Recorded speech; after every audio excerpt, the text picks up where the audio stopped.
This is Trend Following Radio, where great thinking comes alive. Nobel Prize winners, legendary traders, best-selling authors, and the pros that know what drive us irrational human beings. I am your host, Michael Covel. Not filtered, raw, honest. That's my passion.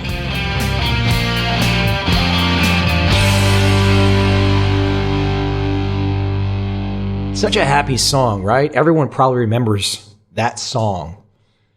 It was the early 1990s. I just remember the lead singer was affiliated with or was friends with Axl Rose of Guns N' Roses. And there was a little girl in a bumblebee suit running around in the video. I remember that. The lead singer, though, unfortunately, even though he made a happy-sounding song, those lyrics are kind of depressing, right? He actually killed himself from a heroin overdose, I'm pretty sure. Yeah, what a happy way to start off an episode. But I just thought those lyrics set the groundwork for where I want to go today and what was inspiring me. And this is not going to really be a trading specific podcast, at least for those of you out there that think that trading psychology and the trading philosophy are irrelevant.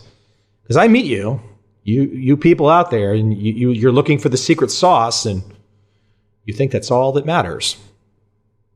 So if you're one of those people and you only think you need to hear the secret sauce, and you're not going to get it on this podcast episode, or actually, you're not going to get the secret as you perceive what it might be. So let me talk about getting picked. Getting picked. And I'm inspired by Seth Godin because he wrote these great 2 blog posts back to back. He talks about how fun it is to get picked or anointed or given the social approval. You're invited to speak at a graduation, or in my case, look, 2 very large Chinese firms invite me to speak in mainland China. I mean, I'm being picked. It's kind of rare. I don't do these all the time, but once again, it's being picked. As I'm mentioning Seth Godin, listen in this few-minute excerpt where he talks about getting picked. Everyone in the room sits there quietly because you're now the expert. Right. Why are you the expert? Because you figured out what to say when you answered the phone, and you're the only person in the room at your level who's ever talked to a customer, and you've talked to 200 of them. What does that cost? Yeah. Right? And so the point is that we all have so many more degrees of freedom than we give ourselves credit for. Even if you're a waitress at Denny's, you can figure out how to be the waitress they will miss if you're gone. Yeah. And if, the napkins are out of place, or, you think we should have shinier spoons, you could take care of that. Yeah. It is about picking yourself. Right. And, every once in a while you hear the case of, some waitress who got a $10,000 tip because some guy had come in so often. Yeah. And, finally he said, thank you, right? Now, she's not doing it for the $10,000 tip. She's doing it because discovering how to smile differently or talk differently to make the patron have an engagement with you, that's your real job. Your job is not to bring the eggs from one place in the restaurant to the other. They can do that themselves at a buffet. They're coming because you are a human being, and what human beings do is art, is new stuff, is connection. And this humanity is what has been boiled out of us, and what we're seeing is it's coming back in. Right? There's this phrase that's been ringing around my head all day today, which is, Tom Peters wrote a magazine story years ago called The Brand Called You. That was brilliant. And it totally changed the way people thought of branding. Mm-hmm. But my new thing is, I'm not a brand. You are not a brand. You're a person. And there's a big difference between being, Dell and being Michael Dell. Right. And I think that we're now entering this world where it's okay to be a person again. Excellent. Seth, as always, thank you so much for being here with us. Appreciate you coming here, and great talking with you always. Well, I just want to say I think the community needs to recognize the fact that you're out there poking every day, that you're not sitting there following a map. It's all about how you can connect with people, how you can bring them up. And I think that there's not enough of that in the world, so I thank you for doing it. Right. Isn't that just great? Isn't that just great? Let me jump back into where I was going, but I just wanted to let you listen to that piece from Seth Godin really quick for some context. Being picked. Think about that idea. Ever since you're a kid, it's all about being picked, right? You get the good grades, You get the approval from whoever you need to get the approval from. Perhaps you kiss a boatload of ass. Whatever you've got to do. Society has been geared around getting picked for so long. I don't think most people would pay attention to how destructive the notion of getting picked is. So let me give an example that Seth Godin talked about in his blog post. He talks about a comedian, a guy named Mark Maron. I'd never heard of Mark Maron. In fact, the only reason I knew about who he was when I saw the name in Seth Godin's blog post is my audio engineer, Steve, has mentioned Mark quite a bit and how he has this successful podcast and that I should be inspired by what he's done.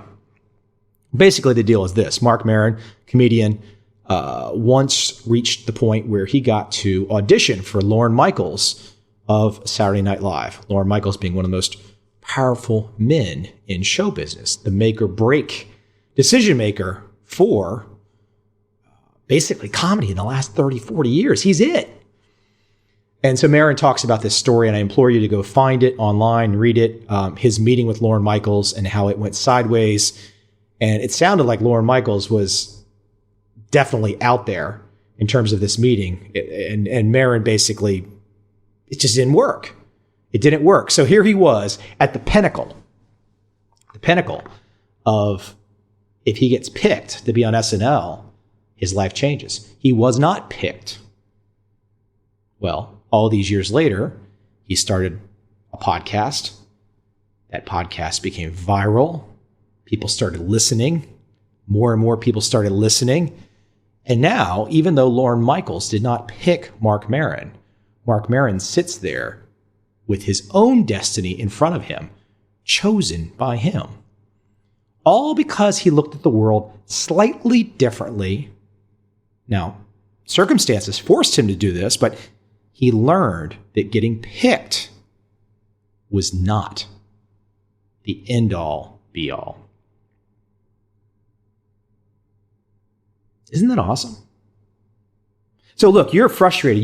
You're out there right now. You didn't get picked for the job. You didn't get picked for the team. You didn't make it. And you've already psyched yourself out. I'm going to quit. I didn't. And you're going to. A lot of people do this. They don't get picked and they complain for the rest of their life and never get anything done. And for those of you out there that are the traders looking for the trading insight, if you don't see it already, if you don't see the psychology of picking yourself, well, you might not ever see it.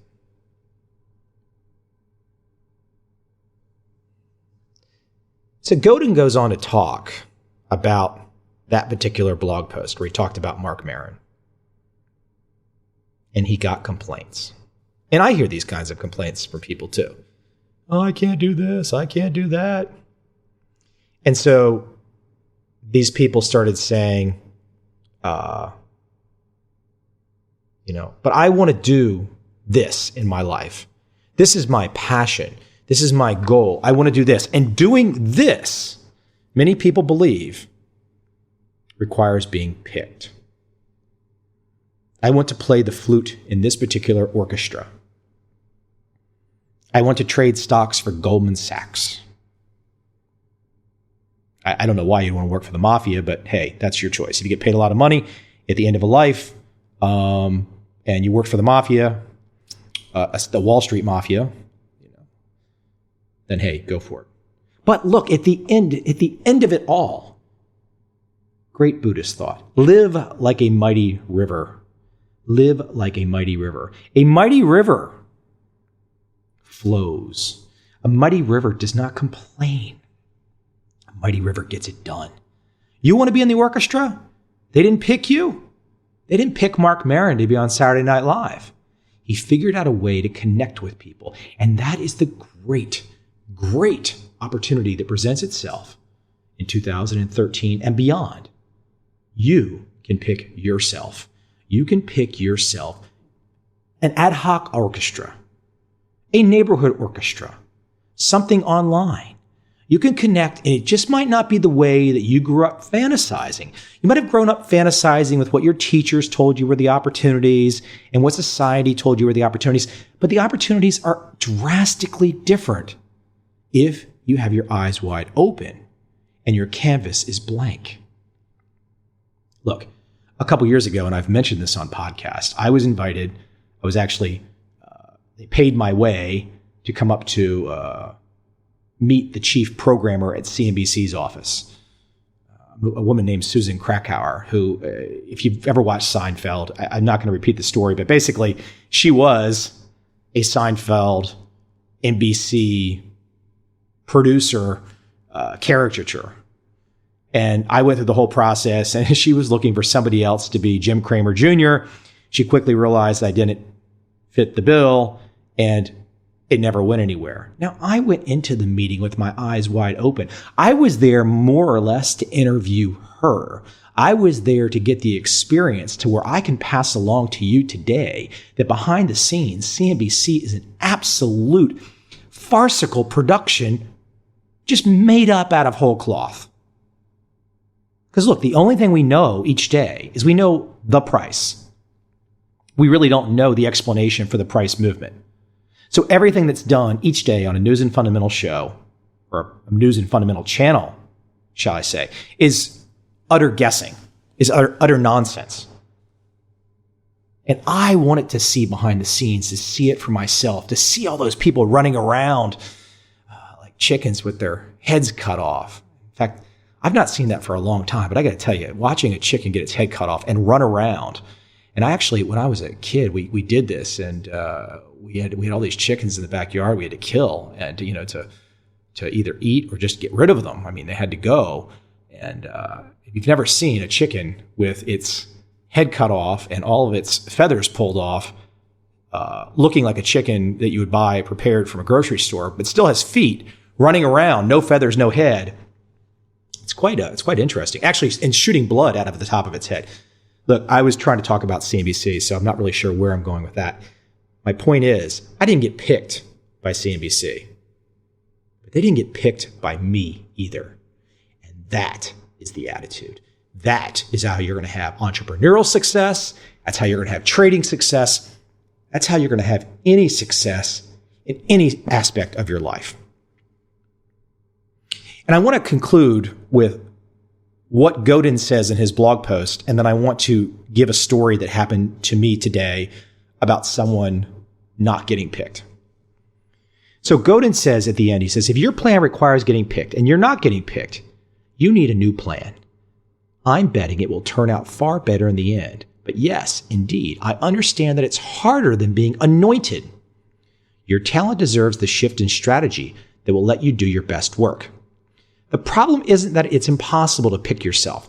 The problem is that it's frightening to pick yourself. It's far easier to put your future into someone else's hands than it is to slog your way forward, owning the results as you go.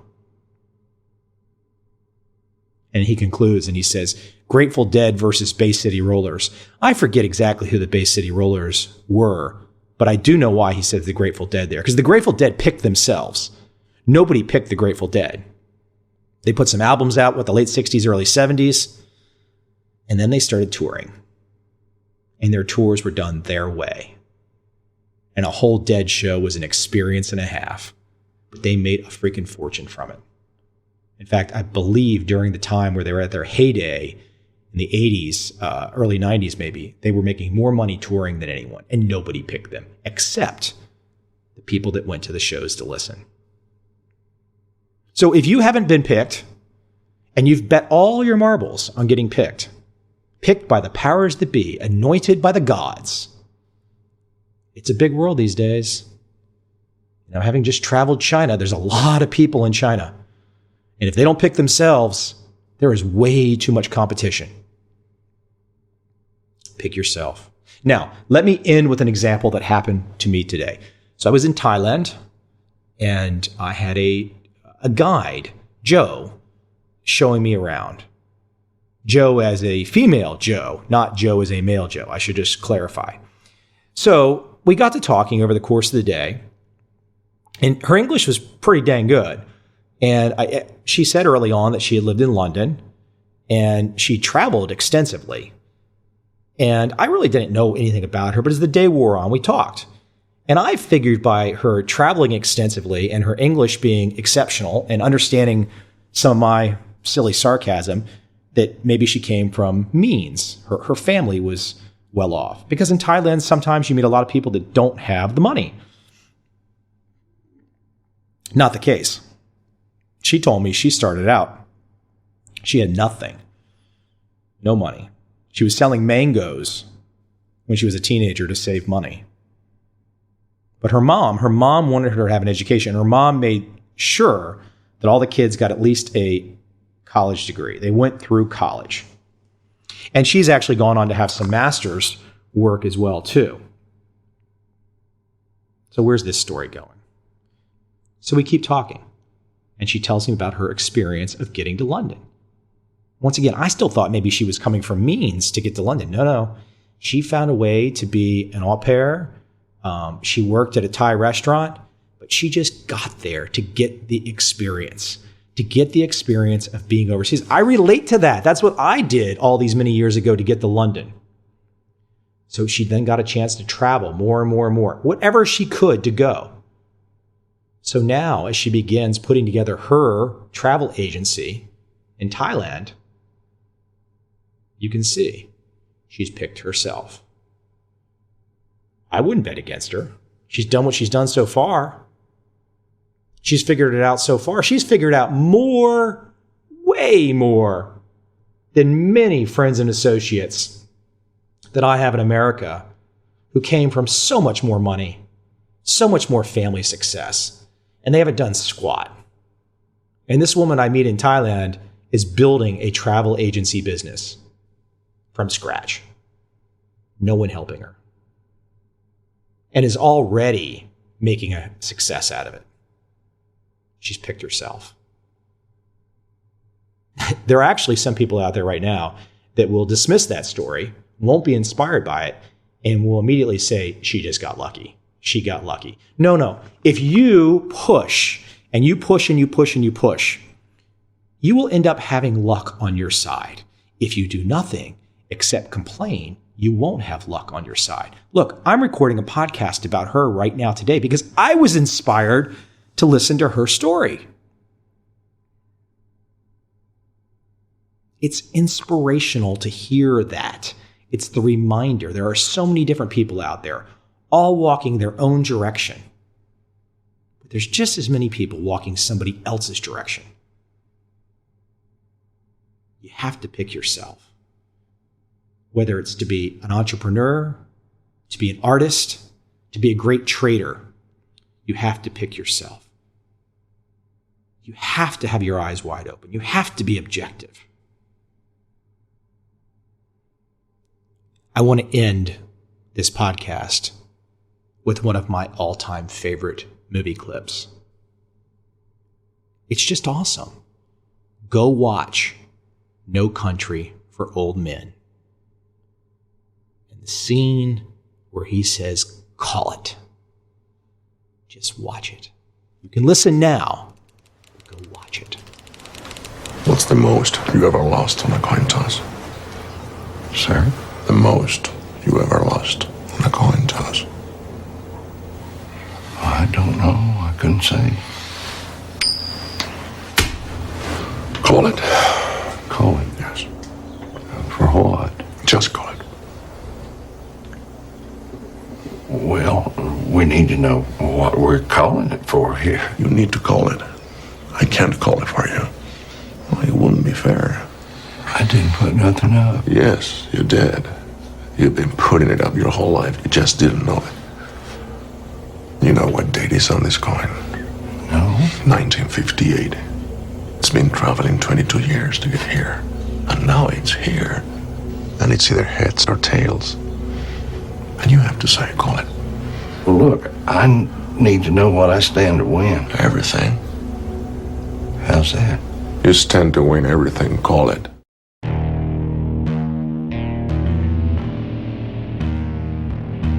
I see a time when those awake will understand how to make money in up down, and surprise markets. Whether new trader or experienced, college student or financial advisor, protecting against a crash or just trying to make a lot of money, trend following offers everyone an answer in uncertain times. To get started immediately, send me an email, michael@covel.com. I will send you the right trend following steps to take along with my free video.